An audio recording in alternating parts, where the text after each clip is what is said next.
I'll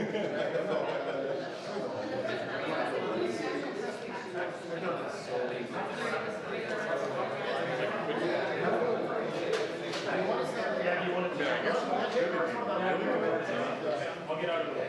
Or just like he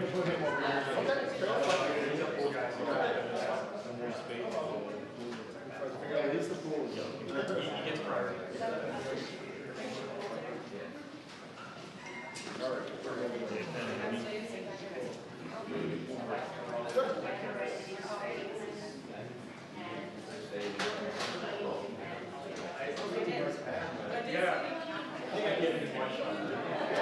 Just like still go in the same order.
C'est bon.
No, I'm here.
That's what I bought last time.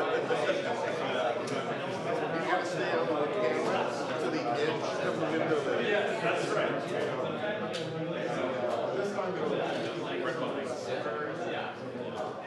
It's like a yeah, shoot. So I think because of the moment, it's not all.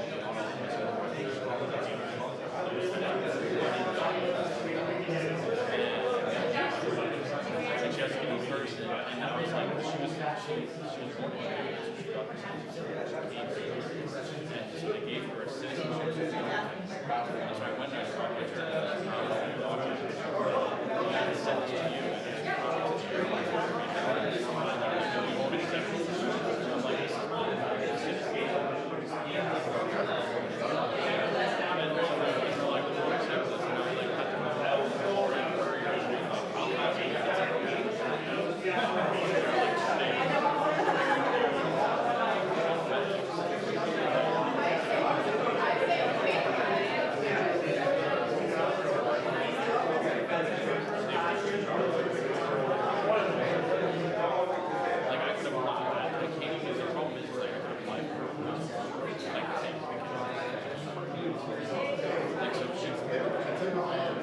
Yeah, but it wouldn't.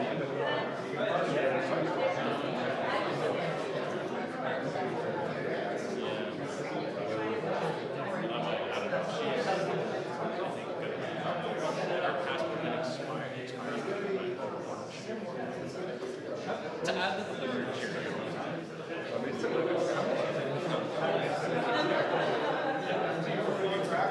Well, she was using her treaty. She was using her treaty.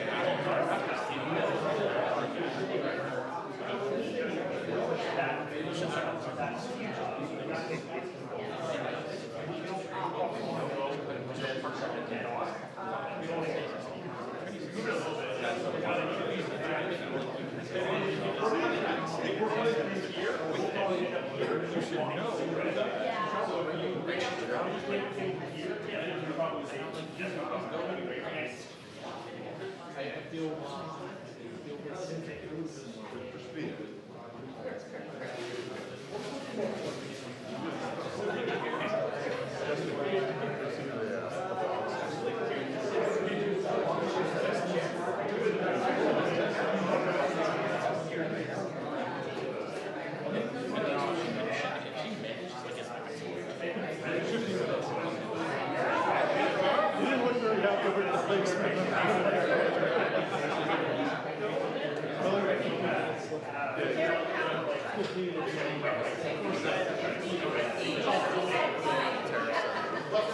Exactly. Yeah. Jordan, your gear?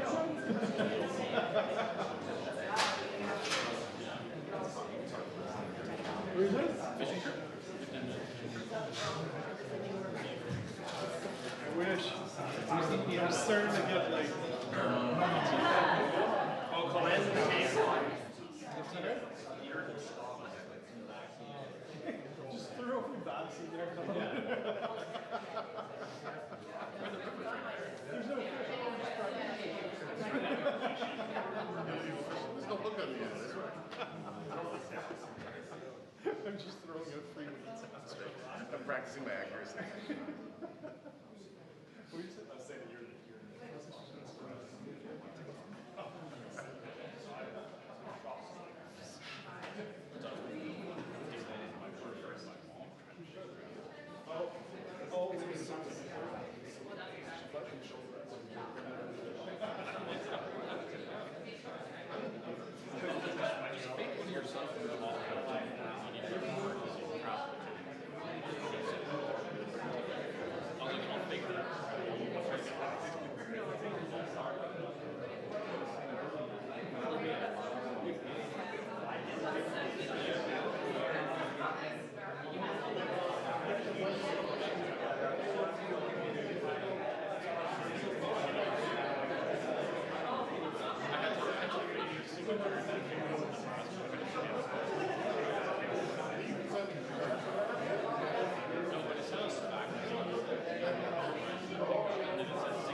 No, you literally just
yeah, same for me.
I remember writing that one.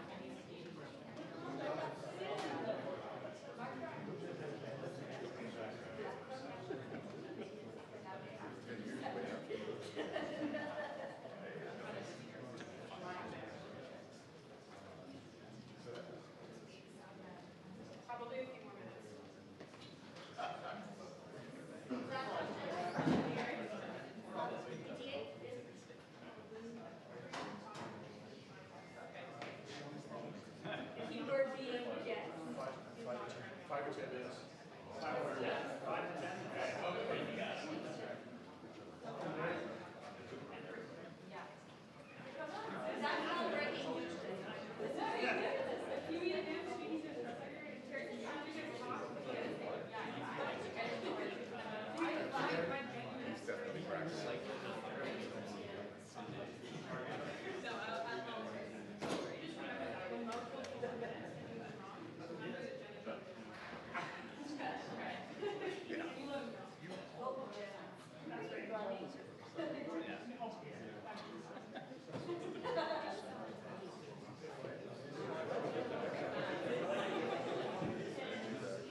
Justin got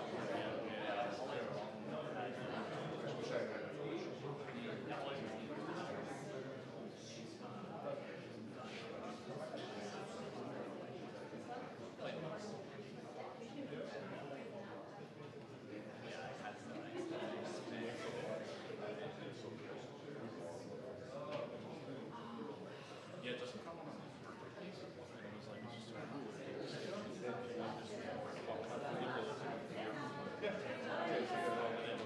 Yeah. And it's just like right after every month. Like you come out and eat it.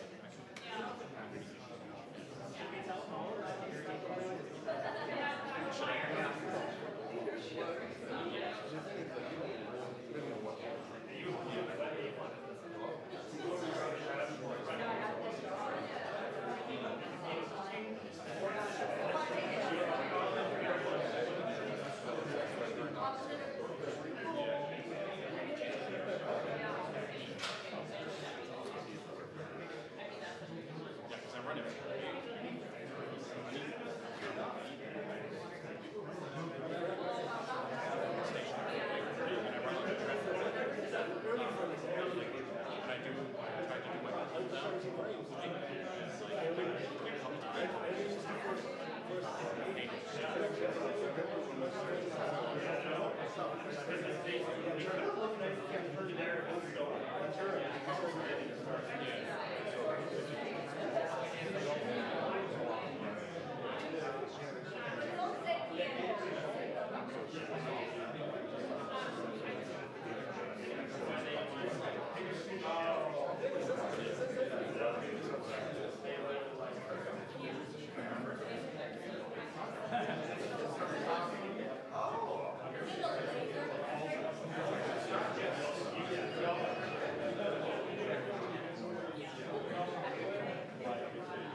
So today, the United States launched a trade war against Canada, their closest partner and ally, their closest friend. At the same time, they're talking about working positively with Russia, appeasing Vladimir Putin, a lying, murderous dictator. Make that make sense. Canadians are reasonable, and we are polite, but we will not back down from a fight. Not when our country and the well-being of everyone in it is at stake. At the moment, the U.S. tariffs came into effect in the early hours of this morning, and so did the Canadian response. Canada will be implementing 25% tariffs against $155 billion worth of American goods, starting with tariffs on $30 billion worth of goods immediately, and tariffs on the remaining $125 billion of American products in 21 days' time. Encore aujourd'hui, on se voit forcé d'imposer des droits de douane de 25% sur 155 milliards de dollars américains de marchandises. 30 milliards de marchandises américaines, excusez-moi. 30 milliards de dollars de façon immédiate et dans 21 jours, 125 milliards de dollars de marchandises de plus. Today, we will also be challenging these illegal actions by filing dispute resolution claims at the World Trade Organization and through the USMCA. But in the meantime, our tariffs will remain in place until the U.S. tariffs are withdrawn, and not a moment sooner. And should these tariffs not cease, we are in active and ongoing discussions with provinces and territories to pursue several non-tariff measures, measures which will demonstrate that there are no winners in a trade war. Now, just like I did a month ago, I want to speak first directly to the American people. We don't want this. We want to work with you as a friend and ally. And we don't want to see you hurt either. But your government has chosen to do this to you. As of this morning, markets are down, and inflation is set to rise dramatically all across your country.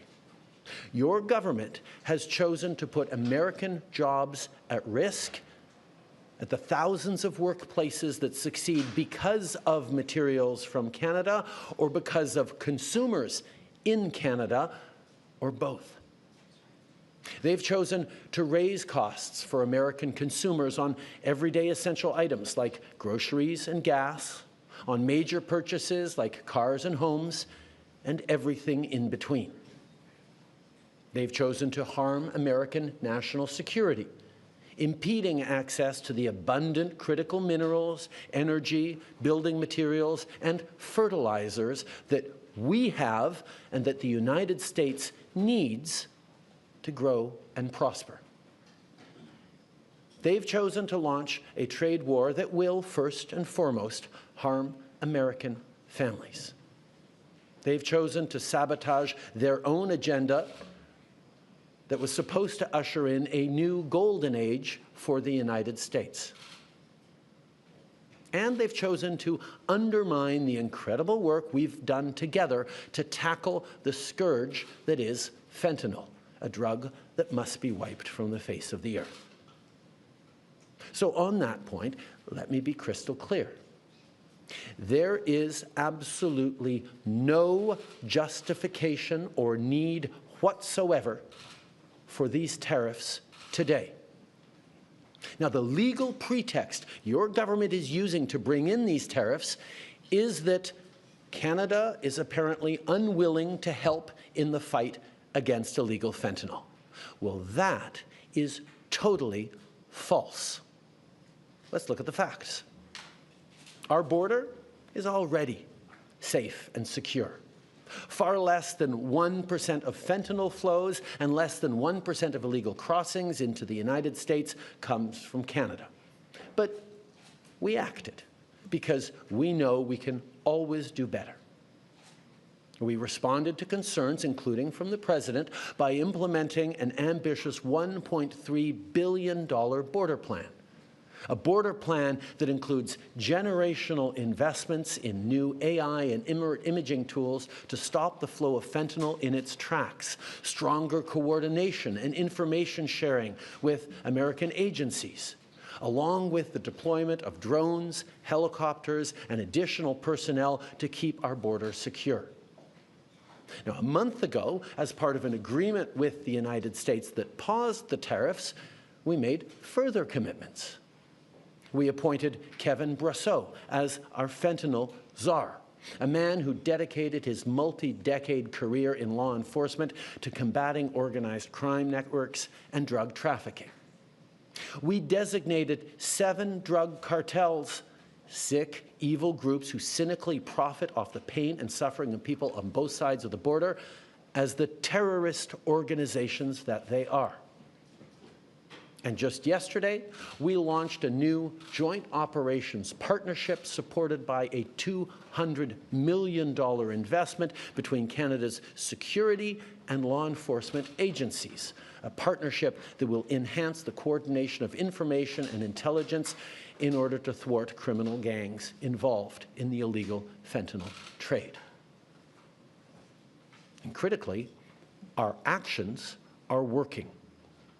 As the U.S. Customs and Border Protection just acknowledged, there was a 97% drop in fentanyl seizures from January compared to December, to a near zero low of less than half an ounce seized in January, even with all the further enforcements and actions we've taken at the borders. In sum, we stepped up.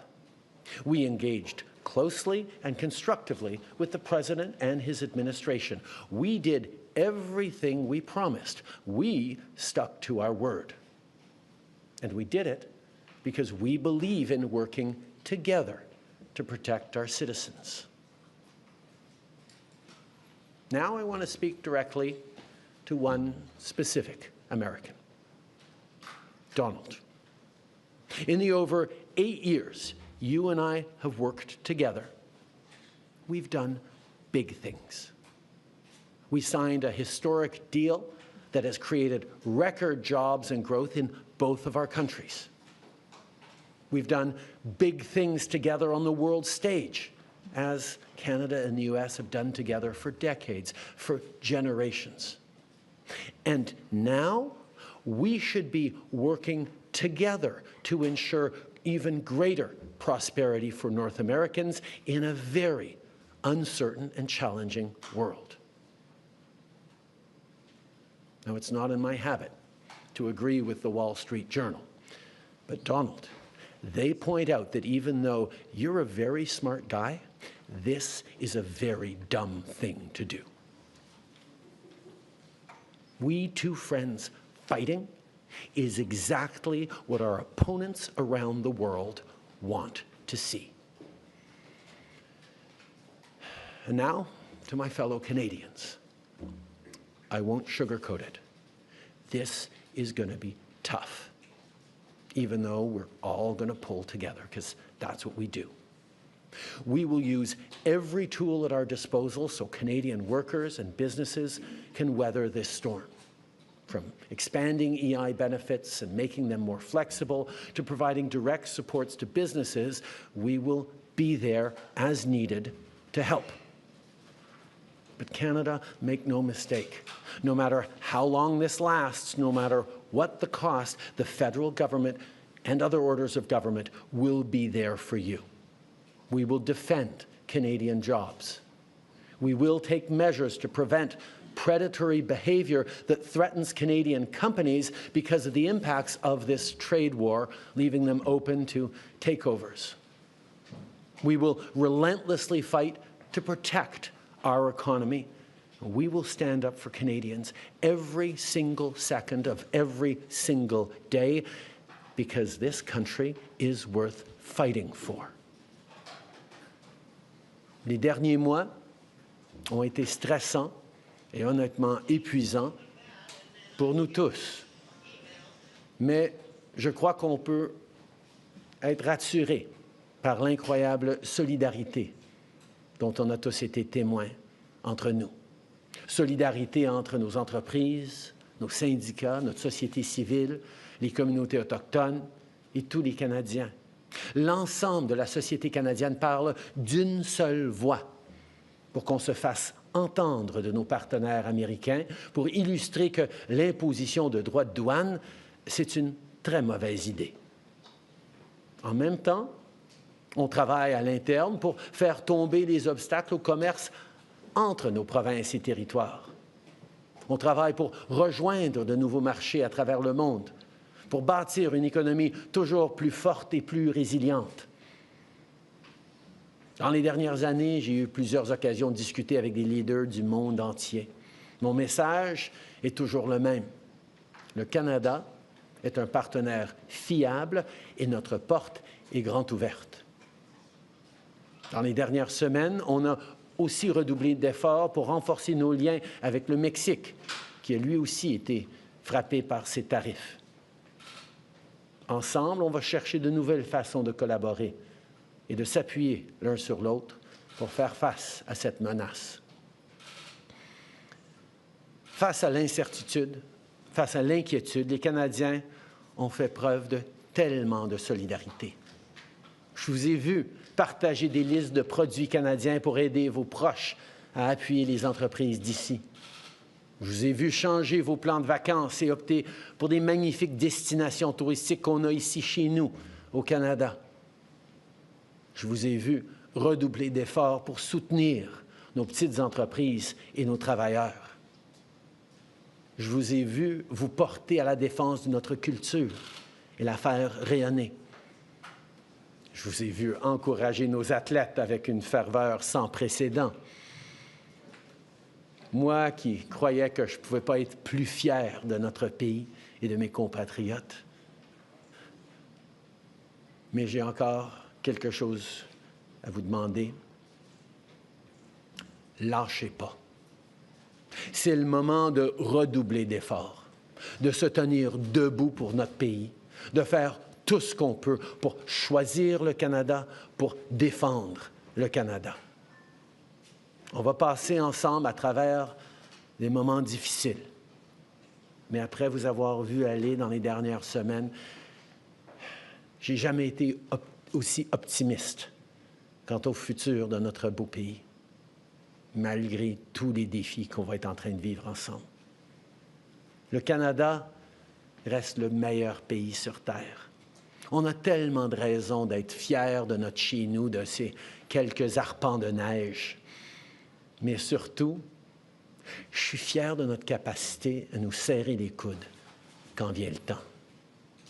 Les Canadiens ont différentes origines, différentes langues, différentes croyances. Mais quand vient le temps de défendre notre pays, on le fait d'une seule voix, main dans la main. À travers vents et marées, les Canadiens peuvent toujours compter les uns sur les autres. Now, we've been through tough spots before. But every time we've faced long odds and seemingly insurmountable obstacles, we've not only survived, we've emerged stronger than ever. Because when it comes to defending our great nation, there is no price we all aren't willing to pay. And today is no different. Merci beaucoup, mes amis. Thank you very much, Mr. Prime Minister. Merci beaucoup. We will now take 20 minutes of questions. Nous prendrons 20 minutes de questions. One question, one follow-up. Une question, un suivi. Merci. Hi, Prime Minister. Tom Perry with CBC. You're reaching out to the President today. You're speaking directly to him. We heard from U.S. Vice President J.D. Vance, who says that Donald Trump will be speaking to Canadians.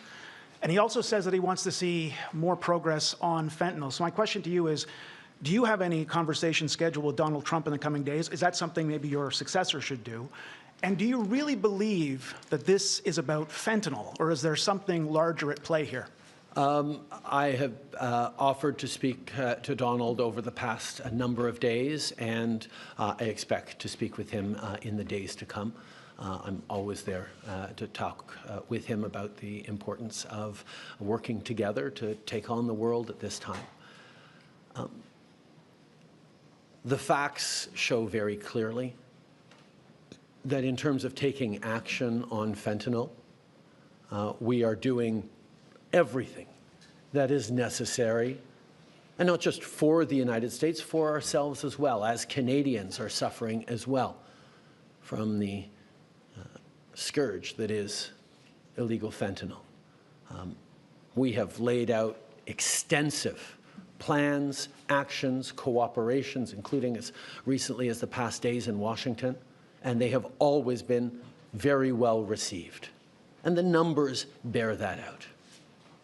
I think in what President Trump said yesterday, that there is nothing Canada or Mexico can do to avoid these tariffs, underlines very clearly what I think a lot of us have suspected for a long time, that these tariffs are not specifically about fentanyl, even though that is the legal justification he must use to actually move forward with these tariffs.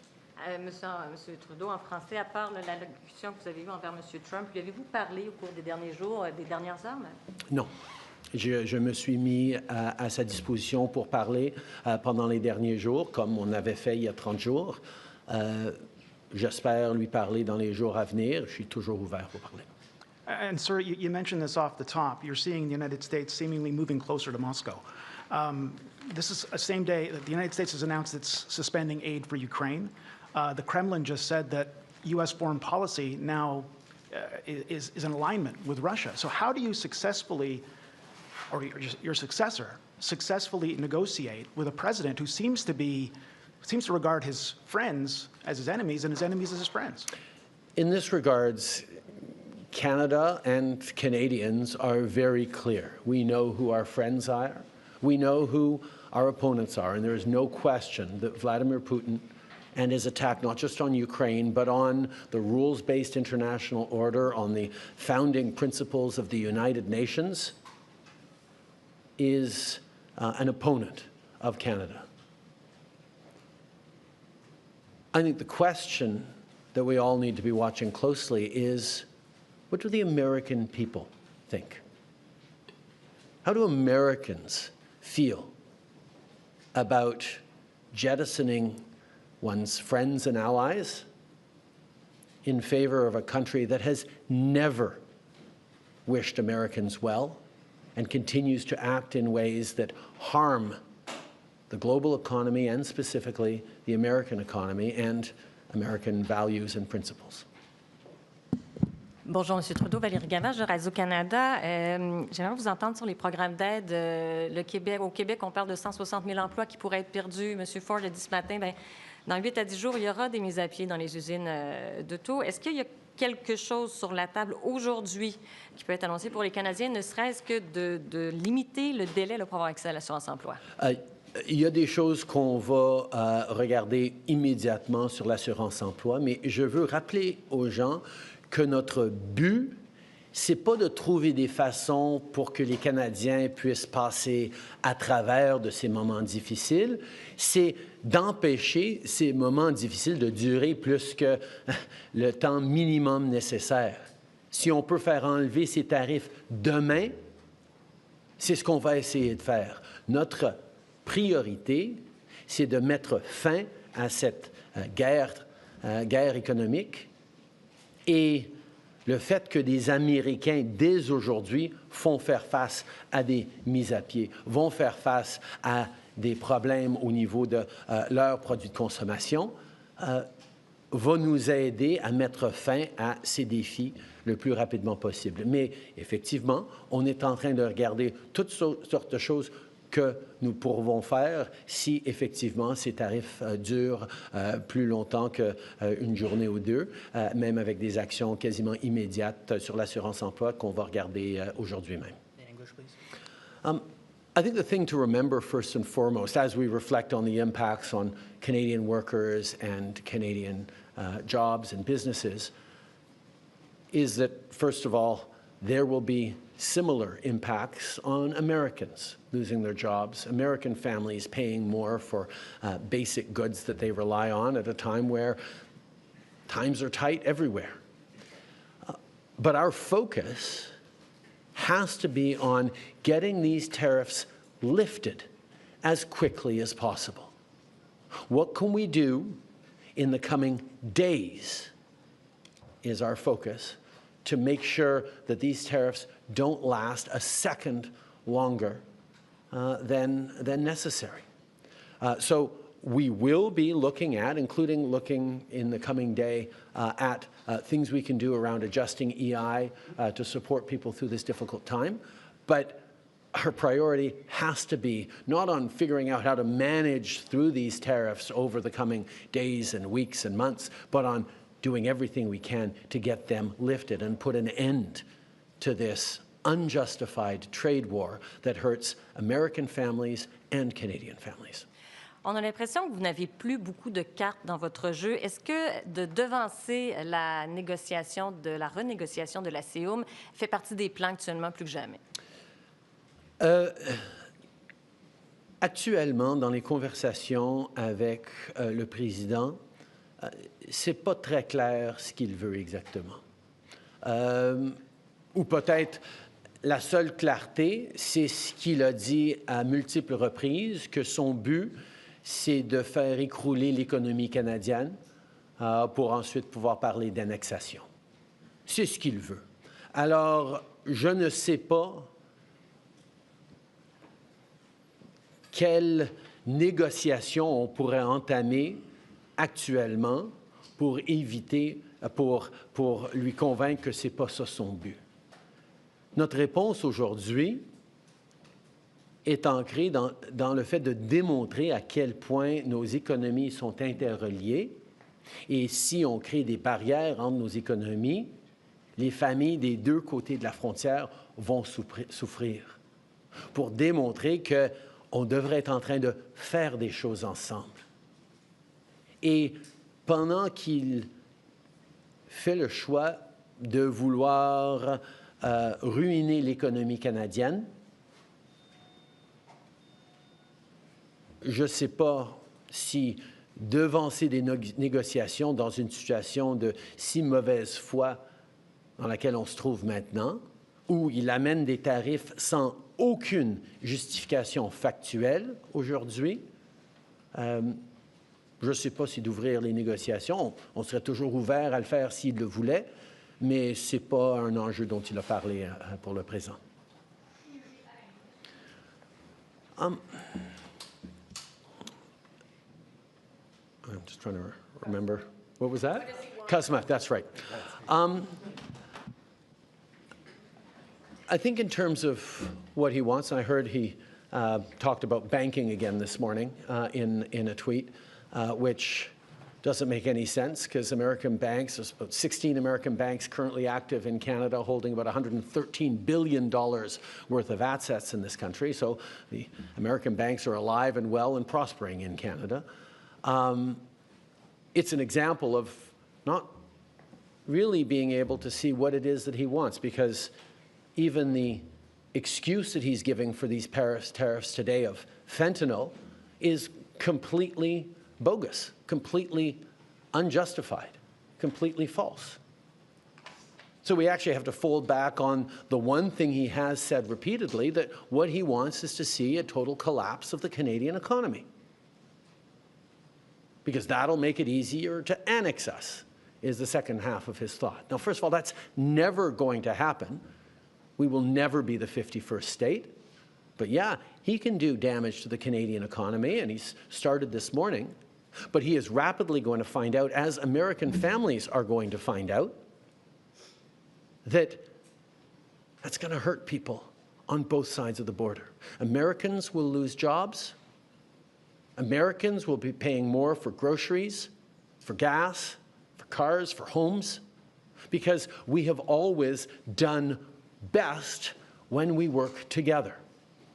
So we are, of course, open to starting negotiations on the customer review, but let us not fool ourselves about what he seems to be wanting. And I will admit, I have been holding out hope that these tariffs were just a clever negotiating ploy that would have the impact that they're having now without even bringing them in over the past weeks, as we've seen order books dry up for Canadian companies from American customers, as we've seen expansion plans in Canada put on hold, as we've seen people choosing to invest in the United States over the past weeks because of the threat of tariffs.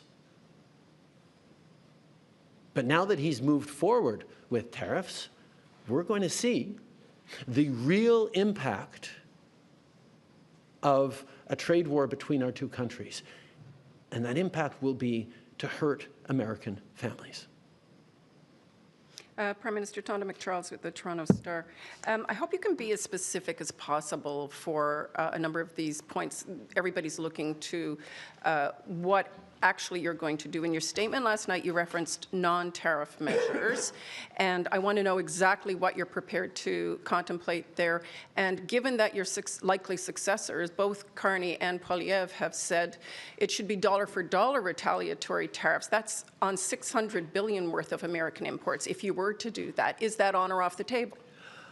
I will be sitting down, as I have every week for the past many, many weeks, with the premiers this afternoon to talk about our individual, combined and collective response to this. As we've put on the table, the federal government has $155 billion worth of tariffs that we can move forward with immediately and that we will be moving forward with both now and 21 days from now to give Canadian companies time to adjust their supply chains to not be overly impacted by this. But there are many other things that have been surfaced by different premiers in different approaches that we can look at. One, for example, is around purchasing and around suppliers and around contracts, whether it's municipal, provincial, or federal, with American companies. There are many different things that we've been looking at, and that conversation with the premiers this afternoon is going to be very, very important. But I can tell you what we have seen is Canadians across provinces and territories, across political lines, are united in knowing that this is a time to hit back hard and to demonstrate that a fight with Canada will have no winners. And the sooner we can get past this fight, back to working together to take on the world, as our two countries always have, the better we'll all be. To what extent have you turned or gotten cooperation from any other allies to exact more pain on the U.S., to accelerate getting to a solution? And are you concerned that Mexico appears to be trying to do their own thing maybe next Sunday? Where are you with any guarantees you've got allies? I've just spent quite a bit of time over these past couple of weeks meeting with European and international allies to talk about a number of different things, including standing up for the rules-based order by defending Ukraine, but also being there for each other in a more challenging and uncertain world. And I can tell you that every country is very, very aware that if the American government is willing to do this to their own closest ally, neighbor, and friend, everyone is vulnerable to a trade war. And our ability to work together thoughtfully and strategically to make sure we're supporting our citizens, we're doing things together in a more diversified way is something that is on the mind of all of our allies. En français, vous en êtes où dans les discussions avec les alliés, que ce soit européens ou mexicains? Comme vous savez, au cours des dernières semaines, j'ai eu beaucoup de conversations en personne avec plusieurs de nos alliés et nos amis européens et à l'international. Tout le monde est inquiet. Ils savent très bien que si les Américains sont prêts à faire ça au Canada, leur allié le plus proche, leur partenaire le plus interconnecté, tout le monde est à risque. Et notre capacité, donc, de travailler ensemble, d'en faire plus ensemble, de diversifier nos chaînes d'approvisionnement de façon encore plus délibérée. Est une conversation qu'on est en train d'avoir et on va continuer d'avoir avec nos alliés. Avec nos partenaires mexicains, on continue à être en contact étroit avec eux et on va continuer de regarder comment on peut faire des choses ensemble, comme j'ai dit, pour ne pas souffrir plus que nécessaire avec ces actions américaines. Thanks. Hi, Prime Minister. Rachel Haynes from CTV National News. As we know, the Liberal Party is going to be picking a new leader over the weekend. But when is it going to be your last official day as Prime Minister? That will be up to a conversation between the new leader and myself to figure out how long a transition is needed. It should happen reasonably quickly, but there's a lot of things to do in a transition like this, particularly at this complicated time in the world. Ma dernière journée sera déterminée une fois que le nouveau chef du Parti libéral sera choisi. C'est une conversation sur combien de temps vont être nécessaires pour la transition. Il y a énormément d'éléments à considérer, mais je sais qu'on veut faire ça assez rapidement. Thanks. So it sounds like it won't be immediately on March 9th or March 10th. So it sounds like you'll probably still have some time remaining to put in some more actions on this. Is one of those things that you're considering going to be taxing oil, gas, and potash exports, even if premiers don't consent to that? As I said, the most important thing we're facing, as I've said, the most important thing we can do is ensure that Canadians remain united. That's why whatever response, individually or collectively, we do across the country, we have to make sure that no single part of the country is carrying a greater burden or suffering any more than everyone else. This is going to be tough for all of us, but we need to be pulling and holding Canadians together every step of the way. And that's the conversation I'm going to be having with the premiers this afternoon in our now weekly meetings. There will be many different ideas we discuss, but the most important thing, more important than doing specific or effective pressure points on the United States, is keeping Canadians united together. As we go through the pain that these American tariffs will inflict on our economy, on our workplaces, on Canadian families, we will be able to say this is happening to us by the decisions of a different government. As American families suffer the impact of these tariffs, of this trade war with Canada, they will be saying this is happening because our own government is choosing to do it to us.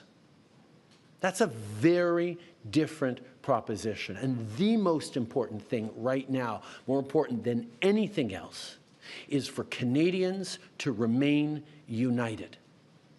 And that's why all premiers will be focused on things that make sure Canadians don't get divided amongst ourselves. This is a time for us to pull together because the Americans will be having very real and very challenging debates and discussions about these actions. There will be no debate in Canada about whether or not we should be pulling together and responding.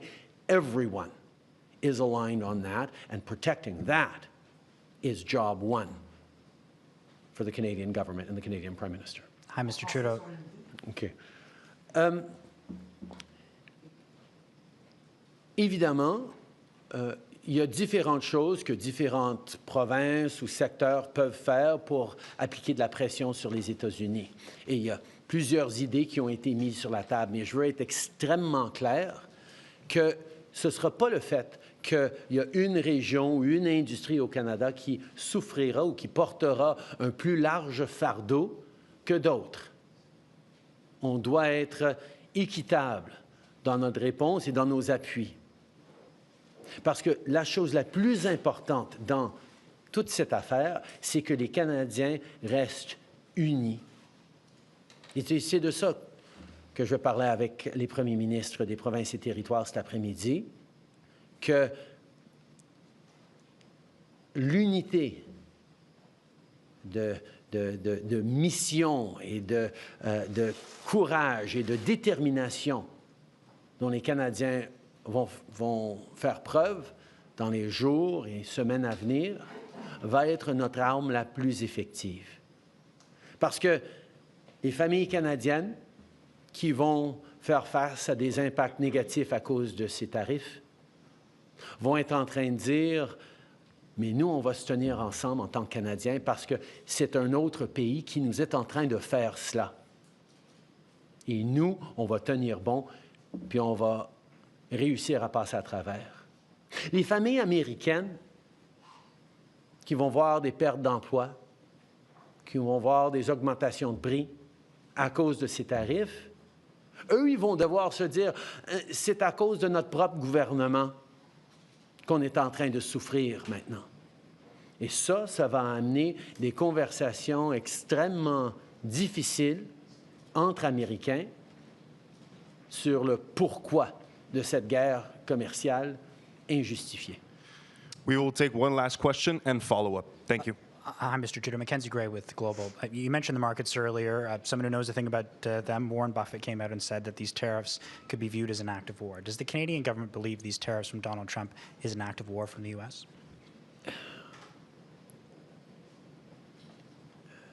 Canadians are not angry at the American people for this. We don't have anything against Americans. Americans are our neighbors, our friends, our partners.